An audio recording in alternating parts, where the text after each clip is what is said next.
Bonjour à vous, bienvenue pour cette nouvelle vidéo de mes entretiens avec Jeff. Aujourd'hui je reçois Karine. Bonjour Karine.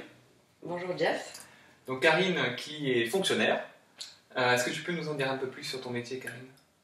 Oui, je suis donc adjoint administratif à la mairie de Martigues, mais je suis détachée dans les maisons de quartier. D'accord. Donc mon rôle qui est secrétaire comptable et agent d'accueil. Ok. Donc dans les maisons de quartier à Martigues. Ok, c'est nickel. Voilà. Bonne synthèse. C'est ça. Constitution et tout. Et du coup, le thème dont Karine voulait nous parler aujourd'hui est le suivant.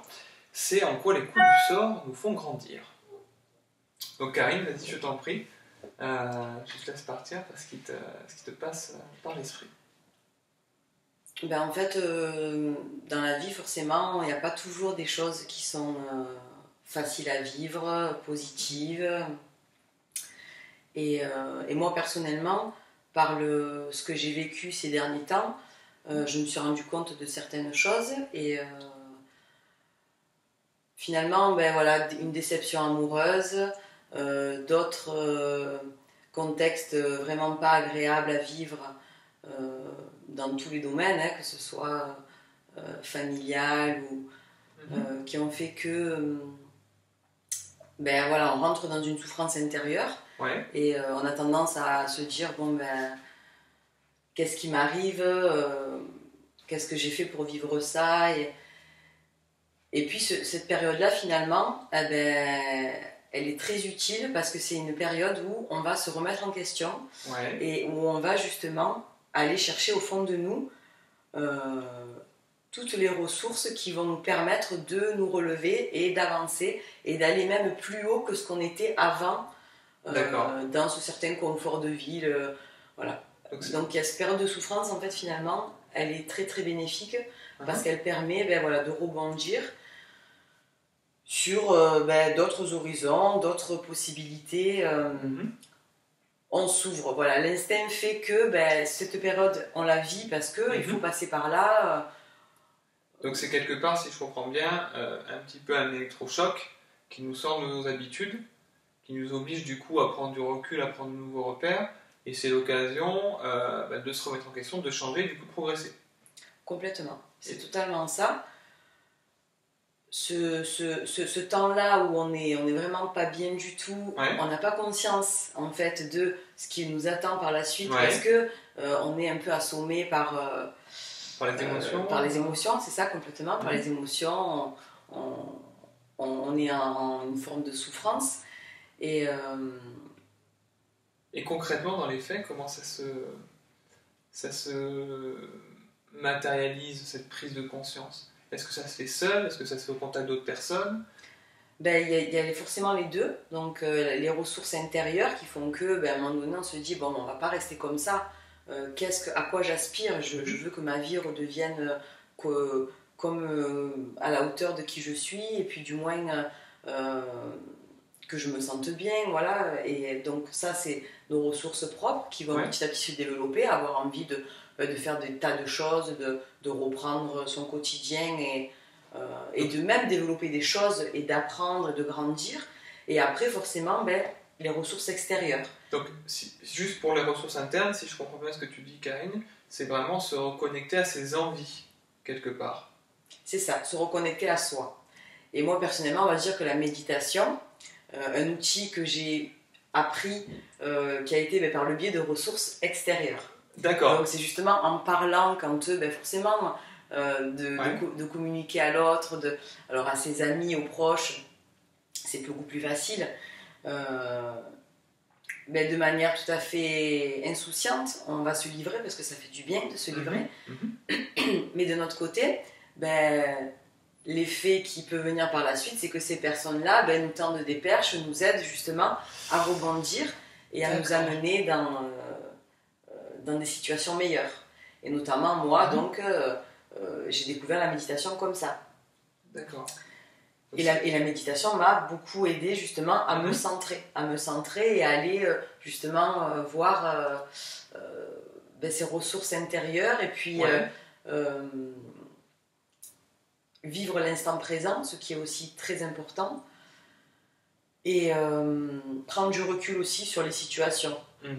Et avoir cette capacité à mieux contrôler moi-même mes émotions. Et voilà. Donc la méditation m'a été vraiment très bénéfique. Donc si je comprends bien Karine, ce qui se passe c'est que quand on vit une situation qui n'est pas forcément agréable, le fait de la communiquer, de la partager à nos proches, ça permet d'une part de se sentir un peu soulagé. Complètement. Et deuxièmement, ça peut faire écho à des personnes dans l'assistance qui ont potentiellement des solutions, des pistes de solutions qui peuvent te correspondre.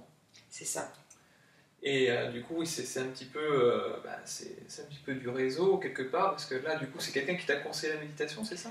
Voilà, c'est une personne qui fait partie de mes amis, hein, qui lui-même fait des cours de méditation. D'accord. Et donc j'avais tout intérêt en fait à le faire parce que c'est forcément bénéfique. Après, soit ça fonctionne, soit ça fonctionne pas sur les personnes parce que on n'a peut-être pas envie, mais on essaye et puis voilà, on n'accroche pas. Donc moi j'ai voulu. C'est toujours intéressant d'apprendre des choses, de découvrir. De tester, c'est ça? Des principes qui forcément vont être dans le bien-être. Voilà, ça ne fait aucun mal en soi. Donc ça d'une part, et puis de là forcément, après donc on se recentre et on prend mieux connaissance de soi, on vit l'instant présent et petit à petit, donc c'est des petits pas qui font que on arrive à grandir chaque jour un peu plus. Et de par ce premier pas que j'ai fait avec la méditation, ça m'a mené à m'ouvrir à d'autres choses. C'est ma question, et du coup c'est parfait. Voilà. Donc j'ai suivi une formation de coaching en coaching de vie, coaching en développement personnel, qui m'a été très utile déjà dans mon boulot, puisque dans les maisons de quartier, dans les centres sociaux, ce rôle qu'on peut avoir où les personnes peuvent se confier à nous, nous révèlent des choses, des situations qui ne sont pas forcément faciles. Et notamment moi qui suis issue du domaine administratif, comptabilité, j'ai pas forcément ces notions-là, le relationnel, qui peut être forcément de manière naturelle. On a tous ce comportement avec les amis où on les réconforte, on les écoute. C'est quand même quelque chose de naturel. Après, dans d'autres contextes qui sont peut-être un peu plus profonds, ou alors ce sont des personnes que on n'est pas peut-être prêt à les entendre et puis à savoir gérer les situations. D'accord. Mais dans un autre côté aussi, c'était pour moi. C'est-à-dire le coaching en développement personnel, c'est quelque chose qui va nous apprendre des outils pour accompagner soi-même, forcément, et l'autre, à se révéler, à aller utiliser ses ressources, son potentiel. D'accord, donc ta formation, elle te sert à toi dans la continuité de ton développement personnel pour continuer à aller mieux et aller encore mieux chaque jour, donc en te donnant des outils.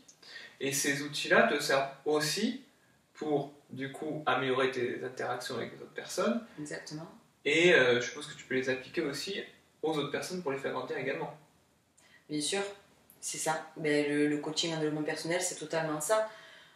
C'est accompagner l'autre à l'atteinte de ses objectifs, à débloquer des situations, à un mieux-être général, à prendre conscience en fait de ses propres ressources, de son potentiel, pour que sa vie soit beaucoup plus épanouie, plus légère dans tous les domaines. Et du coup, Karine, comment t'es passée de la méditation, parce que tu parlais de petits pas, à la formation de coach? Ça s'est pas fait en un claquement de doigts, c'est forcément en se centrant à chaque fois, en allant s'écouter, vivre le moment présent, qui fait qu'on développe petit à petit, on perçoit des choses évidentes qui nous correspondent. Ce côté où j'ai besoin d'avoir les outils qui me permettent dans mon quotidien de me sentir mieux, de gérer les situations où je vais être un peu vulnérable, sensible, me sentir plus forte. Donc tout ça, j'avais envie de le développer. Alors des fois, ça va être dans des bouquins, de la lecture et tout. Puis j'avais entendu parler de cette formation de coaching et qui pouvaient m'être utiles dans 2 domaines, le domaine professionnel, le domaine personnel. Ouais. Donc j'ai osé pour suivre cette formation. Ouais. Et donc ça y est, donc là j'arrive à la fin de cette formation, donc je suis coach en développement personnel et à l'heure actuelle je sais que j'ai d'autres choses à développer qui est le domaine sportif.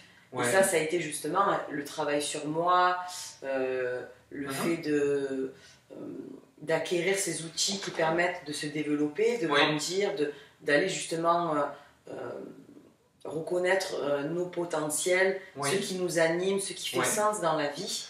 Ok. Et donc, moi, je sais que le sport aussi, c'est quelque chose qui va se greffer à ce métier de coach en développement personnel. Donc, pour moi, il y a un lien entre les deux qui me correspond. Ça fait sens pour toi. Ça fait sens pour moi. Et qui est un outil que je vais proposer qui va être pour moi très, très puissant parce que les deux se rejoignent. D'accord. Donc si je comprends bien,